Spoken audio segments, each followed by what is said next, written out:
The dialysis machine's steady, lifeless hiss. That was the background noise of our marriage for the past 2 years. I sat there, holding James's ice-cold hand, his skin mapped with needle marks. He was only 32, but he looked 70. Ash-gray complexion. Hollow eyes dulled by toxins trapped in his blood. End-stage kidney failure was eating my husband alive, day by day. He used to be tall and radiant, but now the hospital bed looked too big for his shrunken frame. "Elena," James rasped, his voice as fragile as dry leaves crumbling. "I can't take it anymore. I'm so tired." My heart clenched. The doctors said that without a kidney transplant, James's time was measured in months. The national transplant waiting list was endless. And with James's rare blood type, hope was almost non-existent. Unless there was a living donor. I got tested in secret without telling him. The day the doctor walked in with my results and told me I was a perfect match, I cried. Not from fear, but from relief. I could save him. I could give him back the life he deserved. The lead surgeon pulled me aside, his face grave. "Elena, I need you to understand this clearly. Donating a kidney is major surgery. You're a healthy person stepping onto an operating table to become a patient. In some cases, the donor's recovery is more painful and longer than the recipient's. Are you absolutely sure?" I looked through the glass and saw James's eyes squeezed shut from exhaustion. "Take it," I said, without hesitation. "If he dies, I won't survive either. Save my husband." Surgery day is a blurred memory of hospital ceiling lights and the sharp bite of antiseptic. The last thing I remember before the anesthesia took hold was James's weak smile. "Thank you, my angel. I'll spend the rest of my life making it up to you." I believed him. I gambled a piece of my body on that promise. When I woke up in recovery, the first thing that hit me was pain. Not any pain I'd ever known. It felt like someone had shoved a hand into my abdomen, torn muscle apart, and yanked out something essential.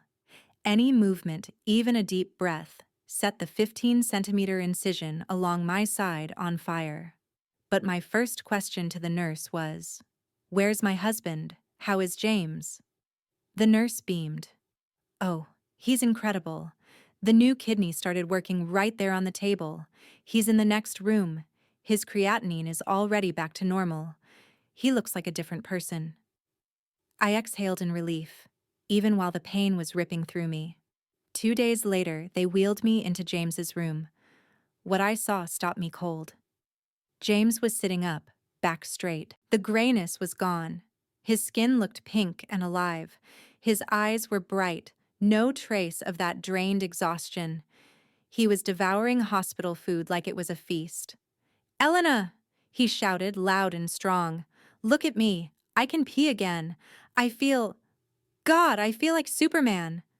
He babbled excitedly about clean blood, about energy surging through his muscles. He talked nonstop for 15 minutes. But he didn't ask if I was hurting. He didn't notice how pale I was from blood loss. He didn't see my hand shaking as I gripped the bed rail to keep the nausea down from the pain meds. "That's amazing, James," I whispered, forcing a crooked smile. "I'm so happy." The weeks after we went home were the beginning of a nightmare I never saw coming. Medical theory was right. The recipient often rebounds fast because they've escaped poisoning. The donor, me, collapses. My body fought to adjust to one kidney doing double the work. I got a mild incision infection. Fever tortured me nightly. I was exhausted all the time. Just walking from the bedroom to the kitchen left me short of breath. James, meanwhile, was like a wild animal released back into the forest. Only 4 weeks after surgery, he started buying new gym gear. He stood in front of the mirror for hours, watching muscle return. "Look," he said, flexing with sparkling eyes. "I'm getting my body back. I'm getting abs. This second life, I'm going to live it for real." One evening, I was curled on the couch, pressing a heat pack against the ugly raised scar that itched and burned. James stepped out of the closet in a brand new designer workout set, drenched in cologne. "Where are you going?" I asked, my voice hoarse. "The guys want to grab a few drinks to celebrate my comeback," James said as he laced his shoes. "I need fresh air. Being home with that medicine smell all the time is suffocating." "But James, I have a fever today. I need you to help me change my bandage." "My hands are shaking. I can't do it," I said, pleading. James paused for a second, then let out a long, irritated sigh. "Elena, you're being dramatic. The doctor said you're fine. It's just soft tissue pain. I lived with kidney failure for years and I handled it. You've only got a little pain and you're already whining. Take your pain pill and go to sleep. I'll be back later." The door slammed. The engine roared and faded into the distance. I lay there in an empty house, hot tears sliding down my cheeks. I lifted my shirt and stared at the long, ugly scar cutting across my hip, the certificate of my love. James was out celebrating his new life, the life I'd bought with blood and flesh. But in that party for his rebirth, there was no place for the person who'd made it possible. I reached for the bottle, swallowed a pain pill dry, and wondered, had I just saved his life? Or had I created a monster? 6 months. That's how long it took James to transform from a walking corpse into a Greek god at our local gym. Every morning, he woke up at 5, chugged an enormous protein shake, swallowed the handful of anti-rejection meds I'd sorted into his pill organizer, and sprinted to the gym. His muscles swelled, his skin tanned, his sunshine smile pulled every gaze. No one could believe that half a year earlier, this man needed a machine to clean his blood. And me? I became a shadow in my own home. The energy gap between us widened every week. While James burned with second life momentum, I fought chronic fatigue. Losing a kidney meant my body refueled more slowly than a normal person's. I couldn't jog with him. I couldn't hike on weekends. And worst of all, I didn't have the strength to keep up with his escalating sex drive. "You're lying there again?" James frowned as he walked into the living room, sweat-soaked after his workout, reeking of aggressive cologne. He looked at me curled under a blanket watching TV with open contempt. "You're starting to look pathetic, Elena." "James, I just got home from work. I'm tired," I tried to explain, my voice small. "Tired, tired. Always tired." He threw his gym bag onto the floor. "Look at other men's wives. They do yoga. They run marathons. My wife looks like an 80-year-old woman. You're wasting your life. You know that?" I froze. "Wasting my life? James, I donated an organ so you could have the strength to work out." James rolled his eyes. One little gesture that made my blood boil. "There you go again. Keeping score. Are you planning to use the kidney donor card to emotionally blackmail me forever?" I'm sick of that chorus. But the cruelest part wasn't his words. It was his eyes. One night, as I changed into pajamas, James walked in by accident. He stopped when he saw the 15-centimeter scar across my hip. It was raised, dark red, wrinkled, the wreckage of the surgery that had saved his life. He wrinkled his nose like he'd stepped on a dead bug. "Cover it," he muttered, turning away. "It's disgusting. It kills my mood." My heart shattered. That scar was my medal for bravery, the proof of how much I loved him. But to him, it was just a grotesque cosmetic flaw. Then the rumors started reaching me. "Your husband is way too close with that new female trainer at the gym," a friend warned. "Her name is Chloe. 22, curves everywhere. Watch yourself, Elena." I lied to myself that James would never do that. He owed me his life. Who betrays the person who resurrected them? But I was wrong. Gratitude has a shorter shelf life than the milk in your fridge. On the 1-year anniversary of the transplant, I planned a romantic dinner. I grilled the steak he loved, even though I had to limit protein to protect my remaining kidney. I wore my prettiest dress, doing my best to hide the scar. James came home late. No flowers, no gift. He brought a thick brown envelope. He sat across from me and didn't touch the food. The air went cold. "We need to talk, Elena," he said, his voice flat and final, like a judge's gavel. He slid the envelope toward me. The bold title punched me in the face. Divorce petition. I went numb. My ears rang. What? What is this, James? Today is our anniversary. I know, he cut in, his cruelty calm. And that's why I'm doing this today, so it's clear. Elena, I'm grateful for your kidney. I mean it. But we're not on the same level anymore. He stood and paced like he was presenting a failed business project. I got a second chance at life, and I want to live it brightly. I want mountains. I want parties. I want every second. And you're the past. Your sickness. Every time I look at you, I remember being trapped on dialysis. You hold me back. You have someone else, don't you? I asked. Tears spilled, but my voice turned strangely steady. Chloe understands me. James didn't deny it. He even sounded proud. She's young. She's healthy. She matches my energy. She doesn't have scars, and she doesn't complain about being tired when I want to hit a bar at midnight. He looked straight into my eyes and delivered the verdict. I deserve the best, Elena. And unfortunately, you're not on that list anymore. My lawyer will handle it. I want this clean and fast. James left that very night, moving into his mistress's apartment, leaving me alone with the divorce papers and a cold dinner table.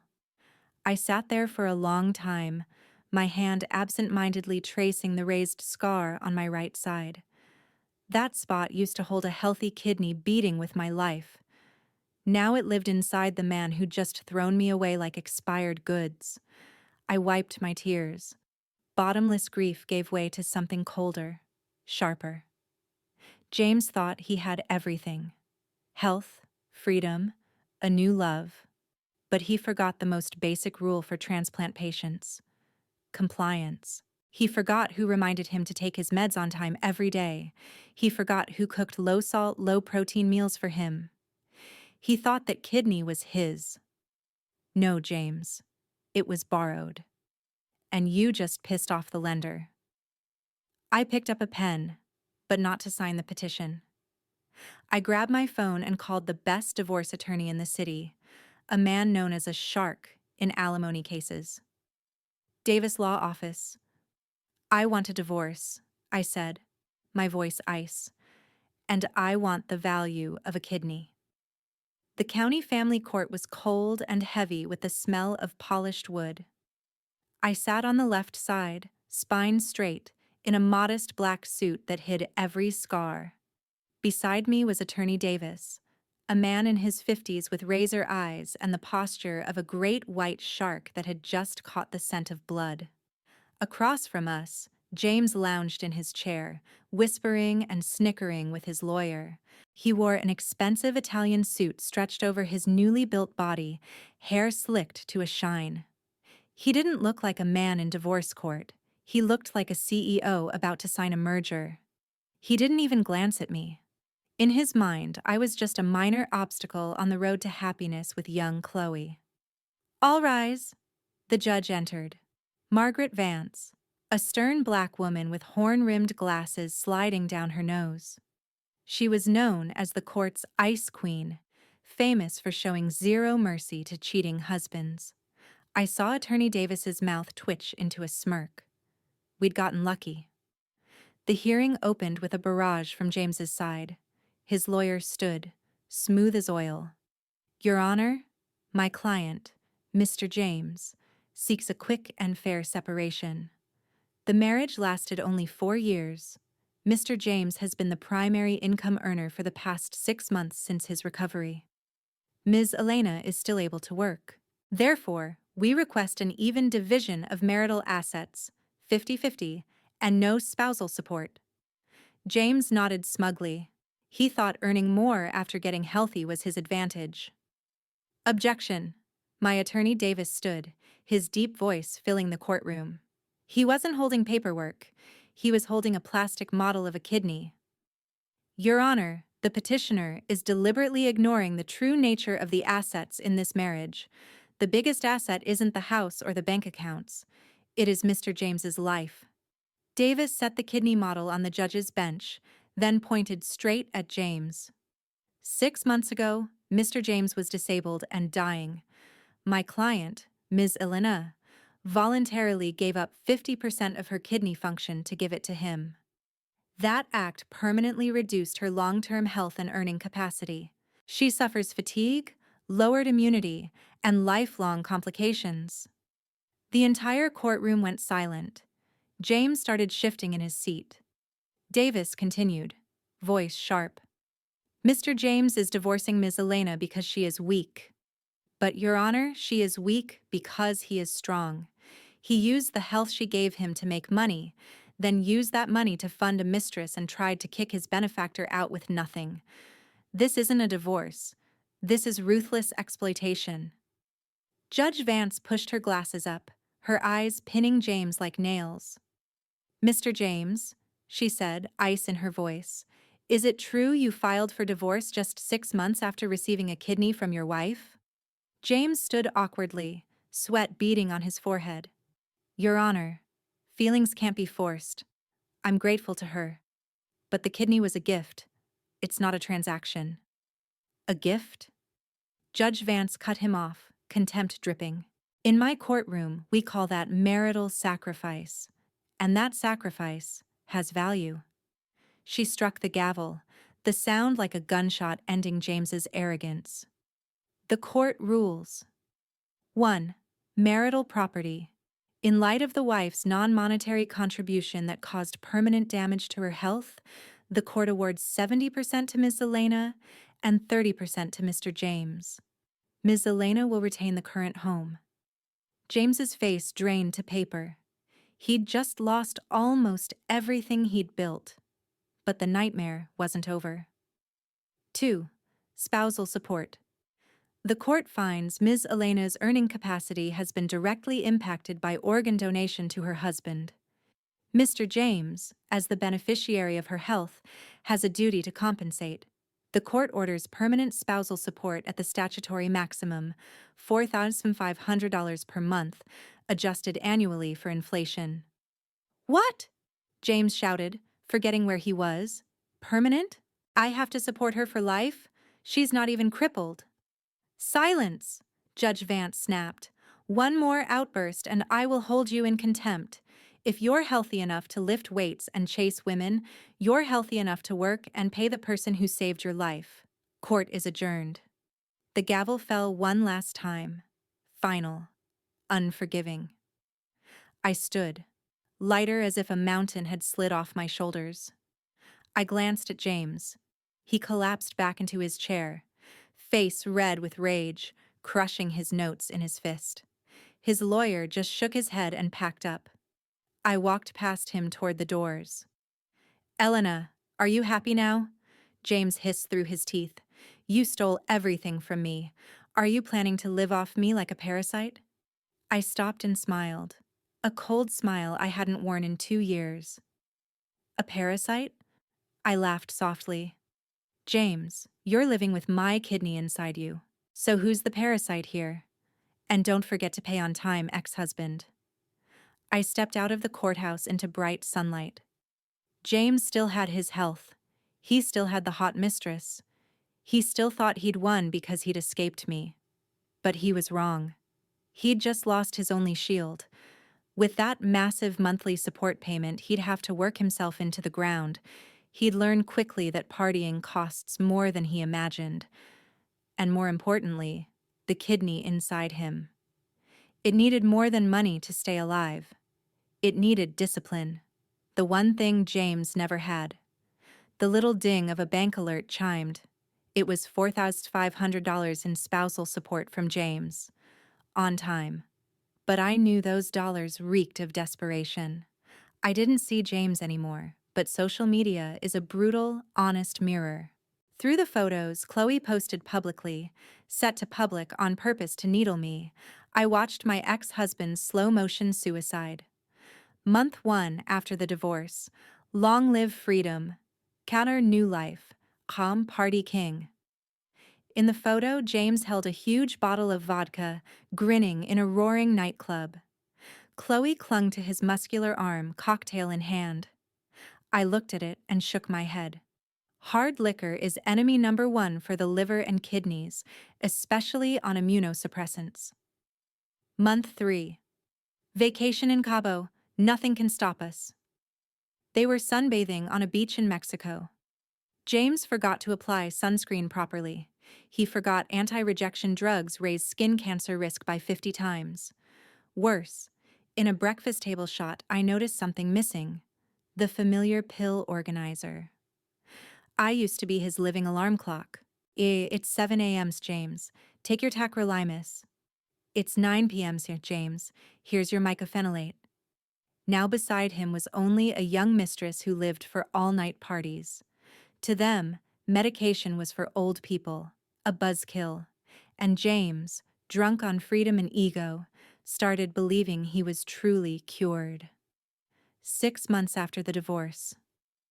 The first signs of collapse didn't come like a storm. They came like a rising tide.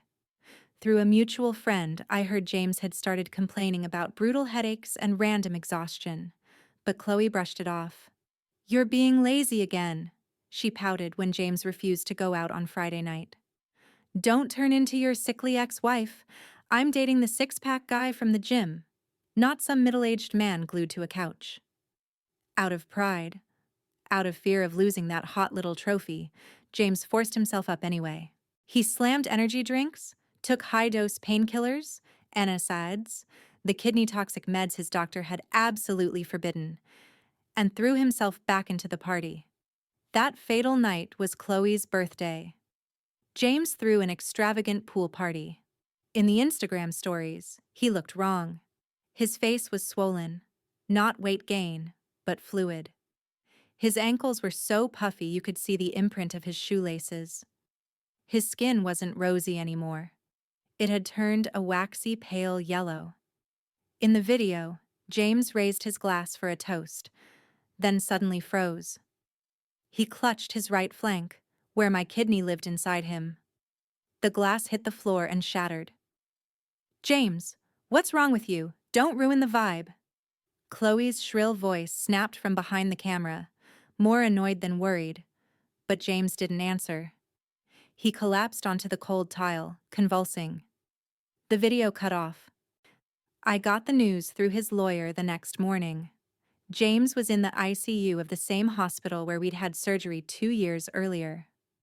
I didn't visit. I had no obligation. But through the story from his old attending physician, who still kept in touch with me, I could picture exactly what was happening in that blinding white room. "His creatinine is up to 8.0, Elena," the doctor said on the phone, disappointment and anger tangled in his voice. "Normal is 1.0. He's in acute rejection. We did a biopsy. The results are bad." "How long has he been off his meds?" I asked, my voice strangely calm. "At least 2 months of taking them on and off. His drug level is basically 0. Worse, he's been drinking like water and abusing painkillers. The glomerular structure has been completely destroyed. That kidney. It's dead, Elena." I closed my eyes. A piece of my body, the priceless gift I'd given him, had been murdered by ignorance and indulgence. In the hospital, the cruelest conversation of James's life was unfolding. He woke up groggy and found himself wired up again. Chloe wasn't there. She'd left last night because the hospital smells gross and she was scared of needles. The chief physician stood at the foot of the bed with the chart, face like stone. "Save me, doctor," James rasped, tears pooling from the pain.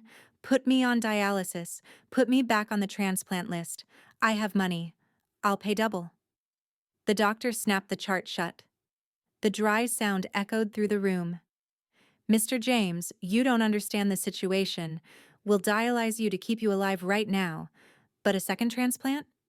He shook his head, looking at James like a criminal. The medical board reviewed your case. You've been classified as non-compliant. You were given a chance at life that thousands dream of, and you threw it in the trash along with bottles and cigarettes. What? What does that mean? James panicked. It means you have been permanently banned from the National Transplant waiting list. No medical center is willing to risk wasting a precious kidney on someone who won't respect it. You will be on hemodialysis 3 times a week, 4 hours each session, for the rest of your life. The heart monitor screamed faster and faster, translating James's pure terror. No, that's impossible.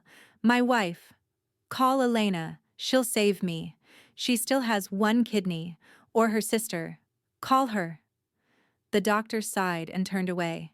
I think she's the last person on earth who wants to save you right now. James howled into helplessness, but only the dialysis machine's hiss, hiss, answered back, the familiar sound of hell he'd just walked into all over again. 3 days after he was rushed into the ICU, James called me. Not through lawyers, directly, from an unknown number. He'd probably borrowed a nurse's phone because Chloe had taken his brand new iPhone as collateral before disappearing. I watched the screen light up in the dark, my mind calm as still water. I answered without speaking, just listening to the heavy, ragged breathing on the other end. Elena. His voice cracked through sobs. Save me, please. I'm terrified. I should have hung up. But the curious part of me, maybe the part that wanted justice to witness the ending, pulled me there. I wanted to see the fate of the man who had stomped on my sacrifice. The next morning, I went to the hospital. I didn't wear the drab clothes of the wife who used to nurse her sick husband. I wore a wine-red silk dress that made my skin look bright again. Healthy, cared for. High heels, light makeup. I looked like a woman who was free. And wealthy. Thanks to alimony. I walked into room 304. The smell of antiseptic hit my nose, but this time it didn't scare me. It was the smell of the past. James lay there, in the same spot he'd been in 2 years ago. Only this time, it was worse. The gym god body was gone, replaced by swollen flesh bloated with fluid. His skin was speckled with dark bruises from low platelets. His eyes were sunken and yellow, staring at me like I was salvation. Chloe was nowhere to be found. That hot young trainer had evaporated the second she learned James was off the transplant list and his assets had been partially frozen to guarantee his support payments to me. You came. James tried to sit up, IV lines dangling from his arm. I knew you still loved me. I was wrong, Elena. That fox tricked me. You're the only one who was ever good to me. I stood at the foot of the bed with my arms crossed, watching him like a lab specimen. Where's Chloe? I thought you two were the perfect couple. She left, James whimpered. She said she didn't want to take care of a cripple. Elena, I'm begging you. Talk to the doctors. They won't let me get another transplant. They say I'm undisciplined. You're my ex-wife. Your voice carries weight. And then he said the most vile thing, something that erased the last scrap of pity I might have had, if any was left. His eyes darted wildly. Or, your sister Jenny. She's only 20. She's healthy. She's the same blood type as you, right? Could you convince her? I'll pay. Whatever it takes. I laughed. A dry, razor-cold laugh that rang through the room. I stepped closer and leaned down toward his face. He shrank back. James, I said softly, each word a nail. Do you think my family is a spare parts warehouse you can drain and discard? I cut open my body so you could live. And what did you do with it? You soaked it in booze, stuffed it with drugs, and used that health to betray me? I pointed to his aching right side, where my kidney was dying inch by inch. That kidney is part of me. It has a soul, James. Maybe it realized its new owner was garbage, so it shut itself down rather than keep serving you. Don't say that. James sobbed, tears running over his swollen face. I don't want dialysis for life. It hurts. It's exhausting. I can't take it. You'll take it, I said, standing up and smoothing my dress. You have to, so you can keep working and paying me. $4,500 a month, adjusted for inflation. Don't forget. You're evil, he screamed, desperate. No, James, I'm fair, I shot back. I left you alive. I just took away your pleasure. That's the price. I turned and walked out. Elena, don't go. Don't leave me with that machine. James's screams chased me down the hallway. I opened the door. The hospital corridor was flooded with sunlight. I heard a nurse rolling the dialysis machine into James's room. The clack of wheels, the beeping startup. Those would be the only sounds keeping James company for the rest of his life. He'd be chained to that machine 3 days a week, 4 hours at a time. No travel, no parties, miserable restrictions on food and drink. I placed my hand on the scar along my side. It didn't hurt anymore. Now it was just a scar, a reminder that I once loved with everything I had, and that I was brave enough to let go to protect my worth. I walked out of the hospital and drew in a deep breath of clean, free air. James's second life ended in tragedy. Mine was only just beginning.